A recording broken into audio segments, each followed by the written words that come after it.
ព្រោះមានក្តៅក្តៅនៅក្នុងប្រទេសលីបង់និងអ៊ីស្រាអែលចឹងខ្ញុំអាប់ដេតបន្តទៀតអឺបើយោងទៅតាមសារព័ត៌មានអាចារ្យសារ៉ាមានហេតុការណ៍វាយប្រហារយ៉ាងធ្ងន់ធ្ងរមួយនៅភាគខាងត្បូងនៃប្រទេសលីបង់ក្រោយពីយន្តហោះយោធារបស់អ៊ីស្រាអែលបានវាយប្រហារទៅលើអគារស្នាក់នៅមួយនៅទីក្រុងជេឈីត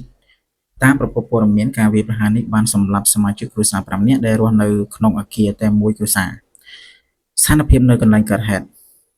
ស្ថានភាពនៅក្នុងកន្លែងកើតវីដេអូនេះបង្ហាញពីទីតាំងថាអគារត្រូវបានបំផ្លាញដោយខ្ទេចខ្ទាដូចជាខ្សាច់មានកម្ទេចថ្មនិងសំណល់ពេញទីក្រុមសង្គ្រោះកំពុងតែស្វះស្វែងរកអ្នករស់រានមានជីវិតស្ថានភាពមើលទៅធ្ងន់ធ្ងរនិងបង្កហានិភ័យខ្លាំងដល់ប្រជាពលរដ្ឋនៅក្នុងតំបន់នោះការវាយប្រហារនេះកើតឡើងក្នុងពេលដែលមានភាពតានតឹងរវាងអ៊ីស្រាអែលនិងក្រុមប្រដាប់អាវុធនៅលេបាណុនកំពុងតែកើនឡើងជាពិសេសគឺជាមួយនឹងក្រុមហេបូឡាដែលមានឥទ្ធិពលខ្លាំងនៅក្នុងតំបន់ភាគខាងត្បូងអ្នកវិភាគព្រមានថាការវាយប្រហារលើតំបន់ស៊ីវិលអាចនឹងធ្វើឲ្យស្ថានភាពកាន់តែអាក្រក់ទៅអាចនាំទៅរកការប្រយុទ្ធធំជាងនេះរវាងភាគីទាំងពីរនិងបង្កវិបត្តិមនុស្សធម៌បន្ថែមទៀតការវាយប្រហារនេះបង្កឲ្យបាត់បង់ជីវិត